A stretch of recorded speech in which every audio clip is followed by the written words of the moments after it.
You are Locked On Texas Tech, your daily podcast on the Texas Tech Red Raiders. Part of the Locked On Podcast Network, your team every day. Great to be with you again on Locked On Texas Tech on the Locked On Podcast Network, your team every day. Always free and available on YouTube or anywhere you get podcasts. And today's episode brought to you by FanDuel. From big upsets to game-winning drives, the NFL playoffs are better with FanDuel, and new customers right now can bet only $5 and get $200 in bonus bets, guaranteed win or lose. So visit FanDuel.com to get started. With the only Chris Level, I'm Casey Cowan. Back for a little bonus time, Chris, as we wanted to spend a little time together setting the table for the biggest opportunity yet for Texas Tech this season to positively impact that NCAA resume. It's coming from your home building as you welcome in the Cyclones of Iowa State.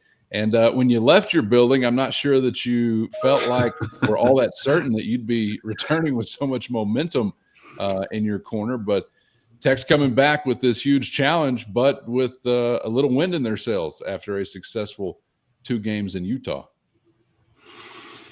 Yeah, they are, and I think that you feel the outlook is much different than New Year's Eve evening. How about that? Yeah, when you're like, what just happened? Like I thought, and you're just not. Then you go on the road and you're not exactly sure what you're going to get. And I think you come back now with a little, confidence and all that. It just so happens though, this is it's maybe the best team.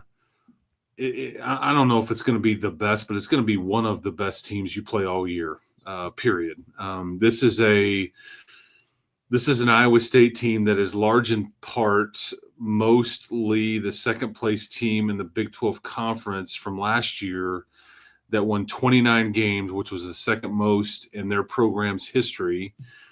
And a ton of those pieces are back. The key pieces are back. So this is a 2-year run with this group. And that's why I think they're doing so well, because there's a lot of continuity with really good players. They are extremely well coached. The identity defensively is scary, but they are also, this is what's crazy about like what TJ Otzelberger has done with Iowa State is that, when he took over the year before, the season before when he took over, like the 2021 season, they won 2 games. Yeah, they had bottomed out. They were awful. And now you're sitting there and they won 29 last year. And I think it was a massive disappointment in that they only made it to the Sweet 16. And I think it would be a massive disappointment this year if they're not at least in the Elite 8. That's what you're talking about here. They could, in fact, be the best team in the league, if not one of the best teams in the country.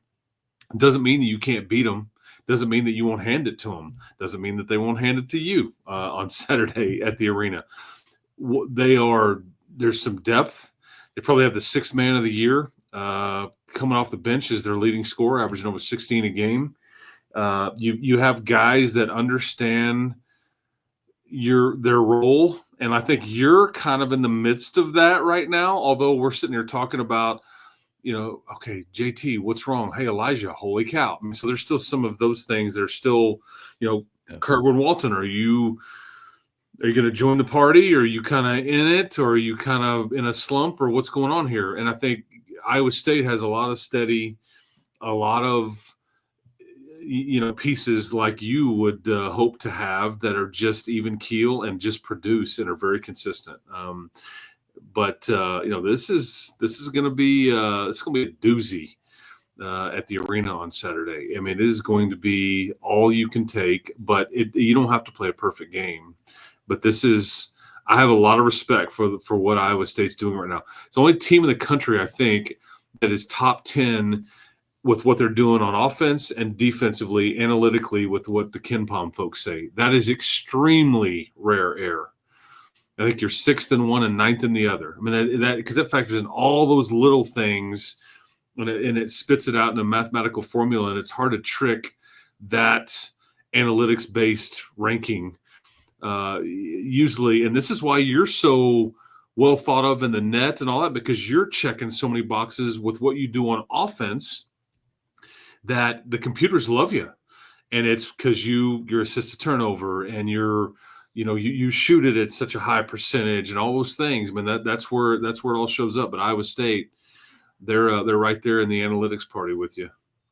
What do you think Texas Tech early on has got to get done to kind of overcome what I'm sure will be a lot of energy and a lot of adrenaline and enthusiasm to begin the ball game against an opponent like this? But what needs to happen for them in the early stages to kind of weather that, or maybe what do they need to avoid or keep from happening to kind of weather that and get into the game? Because a lot of things can be won and lost just early on due to some emotion. And obviously with a team as good as Iowa State, I mean, you can take advantage of any little thing that might trip you up. And this is kind of the first go around. It was a decent environment at United Supermarkets Arena against Central Florida.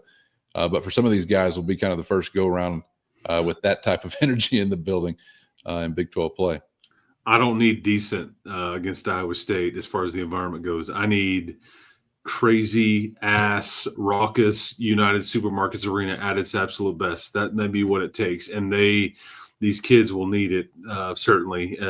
That's why you want it to be very difficult for somebody to come in here and beat you. It was not the crowd's fault against UCF. I'll make that clear. But I'm saying, yeah, you need that box checked for sure. TJ Otzelberger talks about his team in these terms, and so I'll answer your question on what you need to do early, answering kind of how he views his team and what they are so good at.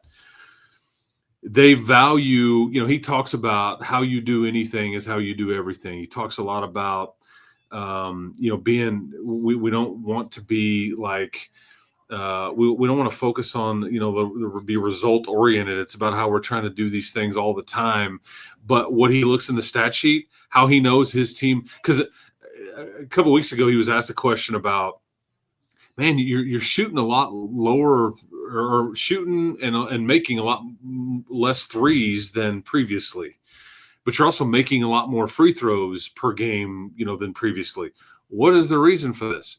And he kind of just talked about, look, we focus on not turning the ball over and forcing the other team to turn it over. We focus on, points in the paint. That's when I know my team is playing well and we're playing it right. And then we focus on how many free throws we're attempting. And that tells me when I see those three things and we've won the turnover battle, we beat somebody with points in the paint, and we're attempting way more free throws. Okay, so how am I going to answer this question?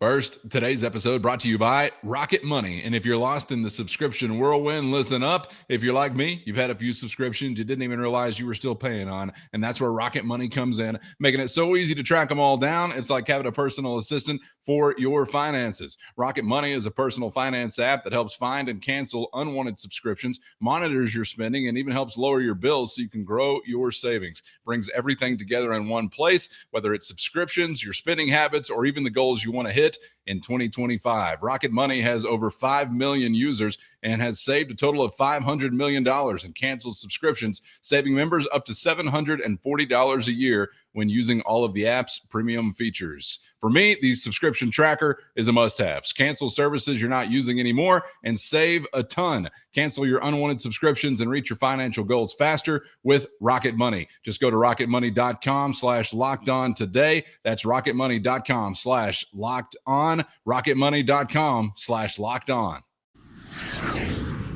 I'm going to tell you, you better be connected on defense.